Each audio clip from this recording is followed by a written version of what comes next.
Bon. Laissez-moi m'installer pour qu'on discute. C'est le printemps, j'ai 32 ans et apparemment, c'est la fin de mon adolescence. On fait le point? Générique. Bienvenue dans Point de connexion, le podcast qui t'accompagne dans ta vie d'adulte. Comme une pause café avec ta sœur, ton amie, ta tantine préférée, on se retrouve pour faire le point sur la vie d'adulte, les questionnements, les doutes, les réflexions. Tout ça avec une petite touche d'humour et de sarcasme et toujours beaucoup de bienveillance. Belle écoute.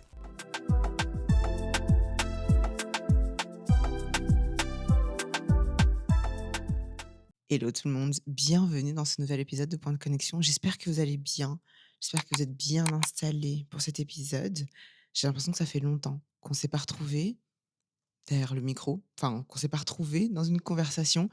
Et pourtant, en fait, il y a un épisode qui sort par mois. Mais j'ai l'impression qu'il s'est passé tellement de choses au mois de mars que en fait, c'est passé, waouh! Genre le mois de mars est déjà passé, en fait.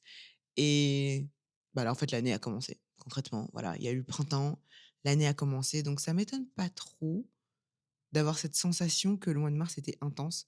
Aussi parce que c'est les anniversaires de 3/4 de ma famille. Et j'exagère même pas. Donc c'était anniversaire sur anniversaire. Il y a pas une semaine qui est passée sans qu'il y ait un anniversaire. Donc au moins un ou 2. Donc voilà, le mois de mars était sport. J'espère que votre mois de mars s'est bien passé, que vous avez bien commencé ce nouveau cycle avec le printemps. Pourquoi j'ai l'impression aussi que ça fait longtemps? Parce que le printemps, enfin, il y a 2 semaines, 1 ou 2 semaines, j'ai eu une méga réaction allergique. Je me suis retrouvée avec des yeux genre gonflés et bah, forcément, j'avais pas du tout envie d'enregistrer. Normalement, j'étais censée enregistrer il y a 2 semaines, mais bref, je n'avais pas très envie. Soit. Les yeux sont presque remis, j'ai encore des petites séquelles, des petits eczémas et tout ça, mais vive le maquillage pour cacher ça. Anyway, justement, c'était le printemps, je vous ai dit, mais j'ai aussi eu 32 ans et il y a des choses qui se sont passées, des shifts, disons, de vie qui se sont passés et justement, je voulais qu'on en discute parce que, voilà, pour ceux qui me suivent depuis longtemps, qui suivent les épisodes depuis longtemps, vous savez que j'ai commencé ce podcast avant mes 30 ans et que, je vivais avec cette peur de la trentaine. Je pense comme beaucoup de gens qui vivent avec ce truc de: «Oh mon Dieu, je vais avoir 30 ans, qu'est-ce que je vais faire? Comment? Quoi?» Cette petite crise de la trentaine et maintenant que je suis dedans, en fait, je comprends pourquoi il y a un stress et en même temps, je comprends pas trop. Je m'explique. Je comprends pourquoi il y a un stress parce que, bah, en fait, tu es adulte, tu fais tes études ou pas, ou tu commences à travailler, voilà, tu navigues dans la vie d'adulte et en fait, tu as un peu comment dire? L'image de cette épée Damoclès de la trentaine qui va venir te frapper tout d'un coup et tu vas dire: «Oh mon Dieu, j'ai 30 ans, ça y est, je suis bien». Non. Et ce que j'ai compris, je pense que j'en avais déjà parlé, ce que j'ai compris, c'est que la trentaine fait peur parce que c'est le moment où, bah, en fait, on te lâche dans la vie d'adulte, tout simplement. Surtout si tu as fait des études avant ou même si tu n'en as pas fait avant, il y a quelque chose qui se passe à la trentaine que je peux pas expliquer ça dans un seul épisode et je pense qu'il y a plusieurs épisodes, vous voyez que je l'explique, notamment avec la féminité et cetera. Mais il y a plusieurs choses qui font qu'il y a des shifts dans ta vie. Je sais pas comment l'expliquer et en fait, je savais pas comment l'expliquer jusqu'à ce que je tombe sur cet article de la BBC qui parle justement de, des comment dire? Des étapes que ton cerveau a sur base de ton âge. Qu'en fait, on est partagé en 5 phases. Enfin, comment dire? On n'est pas partagé. Je refais ma phrase. Je dirais plutôt que notre cerveau a 5 phases et que ces 5 phases déterminent différentes étapes de la vie. Attendez, je prends mon ordinateur pour pas dire de bêtises, hein. Attendez, je prends mes petites notes. On est très sérieuse. Cet article, il relaye en fait une étude qui a été faite à l'université de Cambridge, qui donc explique les 5 étapes dans la vie de ton cerveau. Mais à savoir que cette étude a surtout été faite pour comprendre en fait, les maladies mentales et aussi pour voir l'évolution de la démence, en fait. Donc de base, c'est ça le cœur de de l'article, le non, plutôt le cœur de l'étude. Mais je trouvais ça intéressant de voir en fait ces différentes phases qui coïncident aussi aux aux façons dont on réagit dans certaines situations ou plutôt, à notre état d'esprit, c'est le cas de le dire du coup par rapport au cerveau. Donc la première phase, c'est je vais vous citer les différentes phases d'abord et puis après, voilà, on va un petit peu décortiquer vite fait, hein, on va pas non plus faire une étude de l'étude. Donc il y a d'abord l'enfance, qui est de la naissance à 9 ans. Ensuite, il y a l'adolescence de 9 à 32 ans. Il y a l'âge adulte de 32 à 66 ans. Il y a le early aging, j'ai pas de traduction exacte pour ça en français, qui est de 66 à 83 ans et puis il y a le late aging qui est à partir de 83 ans. Le aging, c'est le vieillissement, donc early aging, ce serait le vieillissement jeune, le vrai vieillissement précoce, enfin bref, je suis pas traductrice, mais bon, anyway. Donc, première phase, 1 phase, l'enfance. Donc l'enfance, c'est concrètement la construction, en fait, de ton cerveau. C'est le le test. Je peux même pas dire test parce que c'est vraiment l'insouciance. Voilà, c'est ça le mot que je cherche. C'est vraiment l'insouciance. Vous voyez ces enfants qui n'ont pas peur, qui vont je ne sais pas si vous avez déjà vu, quand tu vois un bébé qui est au bord du canapé, il a pas peur de tomber. Il il se jette juste pour tester, pour voir, ce qui va se passer. Mais c'est un peu ça. De 0 à 9 ans, on teste, on joue dans la boue, on goûte la boue, enfin, vous voyez? Il y a toujours un enfant dans la cour de récréation qui mange la boue. Je sais pas comment c'est possible, mais il y en a toujours un. Bref, donc ça, c'est l'enfance, en fait. Ce sont les années d'apprentissage sur le monde, sur quand tu touches ça, est-ce que ça fait mal? Est-ce que c'est chaud? Est-ce que si je mets mes doigts dans la prise, est-ce que je vais vraiment me faire mal? Tu vois? Ça, c'est la découverte du monde, c'est l'enfance. Ensuite, il y a l'adolescence qui est apparemment donc la le plus gros changement cérébral. Je vous mettrai, si vous êtes sur YouTube, hem, les sites quelques passages en fait de l'article qui définissent un petit peu à chaque fois les différentes phases. Sachez que je ne vais pas aller dans le late aging parce que, bah, du coup, j'aurais pas beaucoup de choses à dire. Je vais m'arrêter à la partie adulte.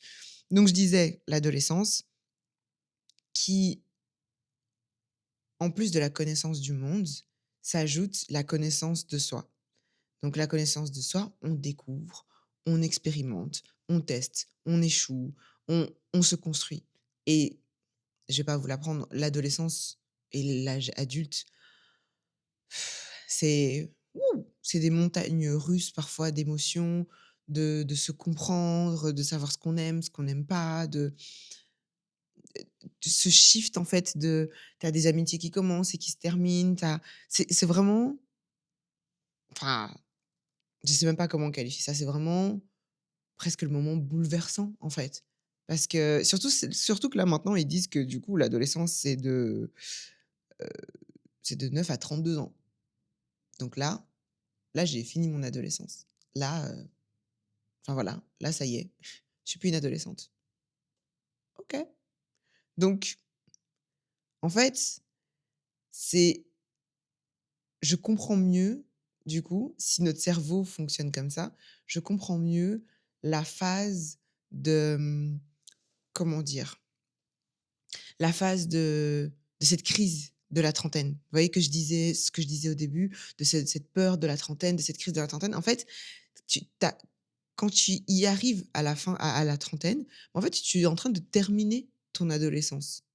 Selon l'article, hein, je dis pas que c'est immuable ce que je suis en train de dire, mais c'est vraiment tu termines en fait un cycle pour passer à un autre et ça peut faire flipper, en fait, parce que tu t'es construit pendant toute cette adolescence et là, tu passes à une autre phase qui va t'amener vers d'autres lieux, d'autres personnes, d'autres façons de voir le monde et justement, c'est la phase la plus longue parce qu'ici, donc l'âge adulte, c'est de 32 à 66 ans, qui est la phase la plus longue avec les changements les plus lents, selon, l'étude, hein, mais où ton cerveau prend conscience de plus de choses.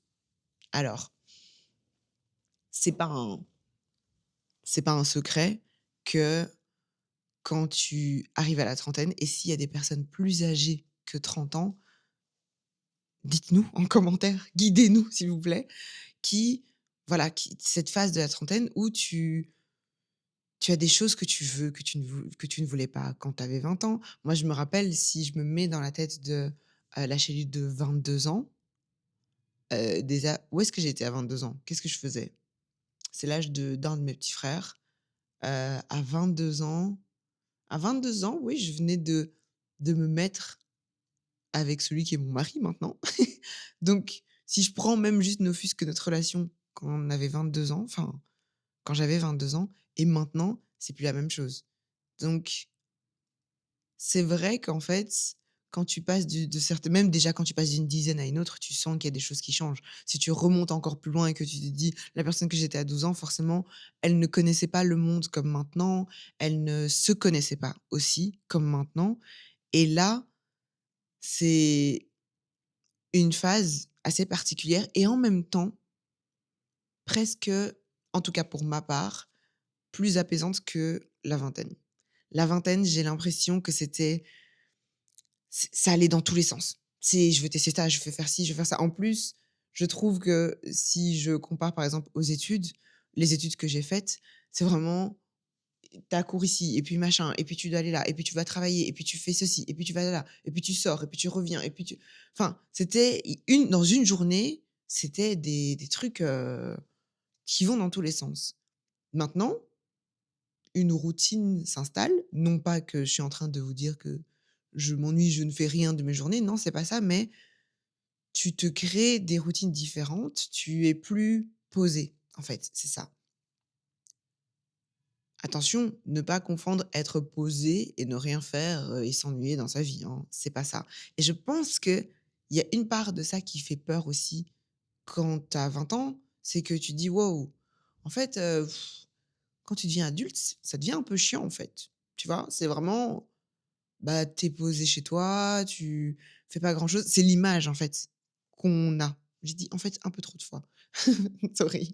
Mais c'est l'image qu'on a en tout cas, c'est l'image que moi j'avais d'être adulte. C'est de te dire: «Hein, c'est un peu chiant» et en fait, pas du tout. C'est pas du tout chiant. C'est pas du tout chiant, c'est plutôt, je dirais, une recherche de vouloir mieux. Ça, j'en avais parlé avec mes copines.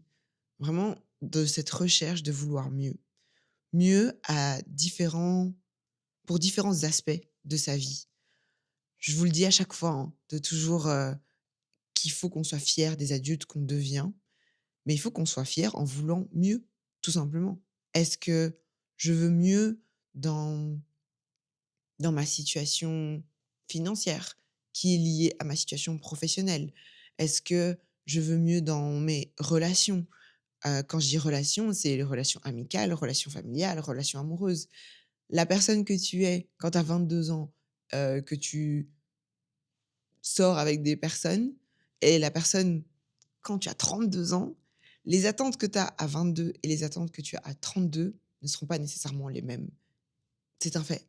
C'est un fait et même si tu es avec une personne depuis longtemps, tu as envie que votre relation continue à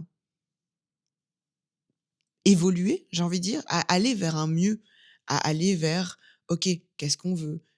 Chaque année, par exemple, avec mon mari, on se fait toujours une sorte de bilan, de se dire: «OK, punaise, l'année elle est passée, qu'est-ce qu'on a fait? Qu'est-ce qu'on voulait faire dans 5 ans? Qu'est-ce qu'on aimerait faire? Où est-ce qu'on aimerait être?» et en fait, sans que ce soit, comment dire? Un spreadsheet, on ne fait pas non plus un tableau Excel en disant: «Voilà, je sais». Non, mais on visualise, on en parle, on discute beaucoup de ça et je pense que ça a guidé notre façon de voir les choses et notre façon d'aller vers ce mieux commun.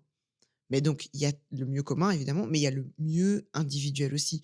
Professionnellement, ouais, je suis bien, je suis OK. Mais est-ce que je veux mieux? Ou est-ce que je suis bien dans cette situation?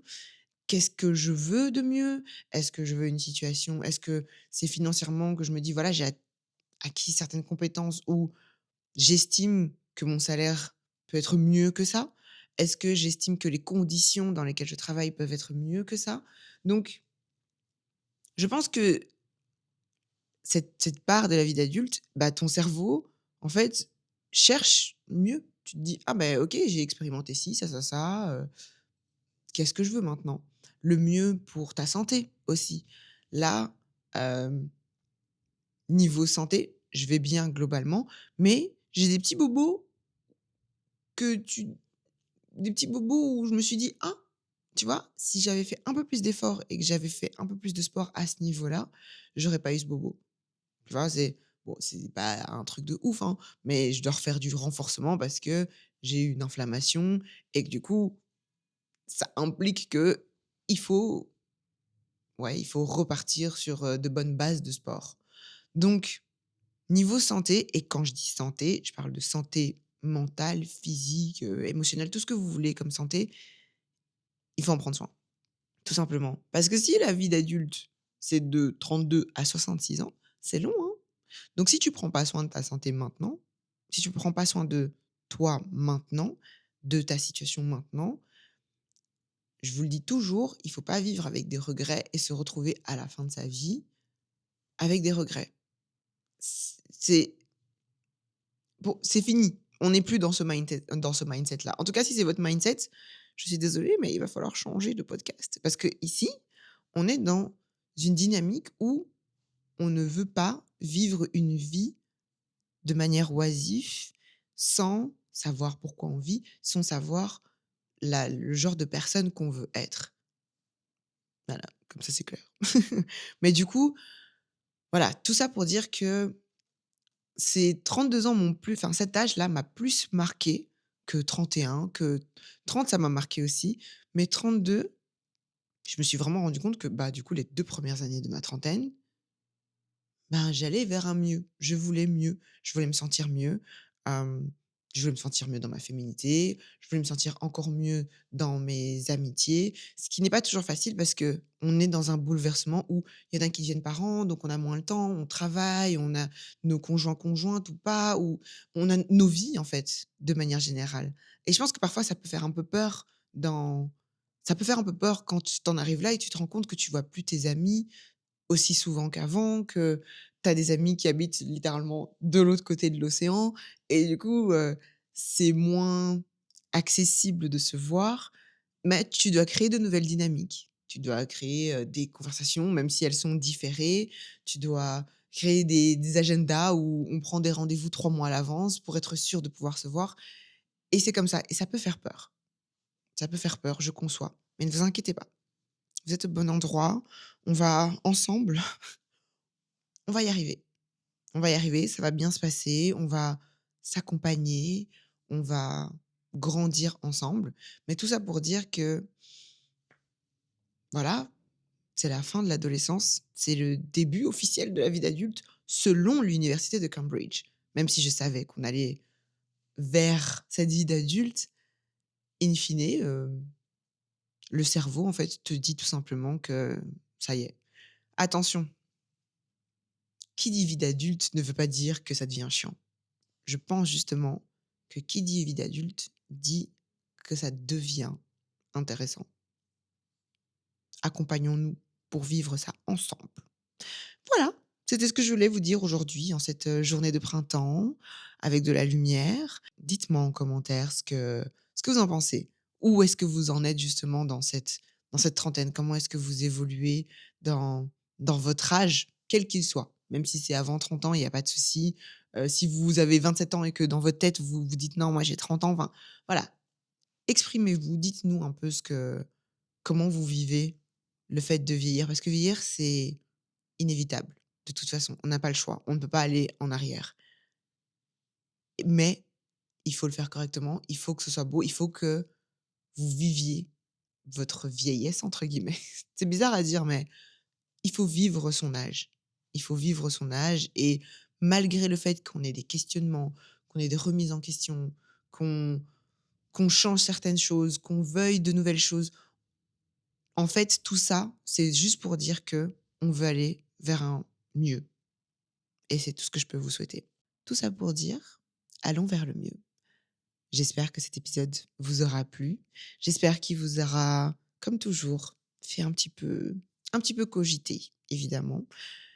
Je vous fais plein de gros bisous. Merci d'avoir écouté cet épisode. N'hésitez pas à me suivre partout où vous pouvez me suivre. Je vous mets toutes les informations et je vous mets aussi le lien de l'article dans la description de l'épisode. Comme ça, vous pouvez aller lire. Il est en anglais, of course. Je pense qu'il y a d'autres sites où il est en français, mais je pense que c'est payant. Donc, bref, je vous mettrai le lien en description dans tous les cas. Prenez soin de vous, prenez soin des autres, mais prenez soin de vous d'abord. On se retrouve très vite pour un prochain épisode. À la prochaine. Salut, cuz.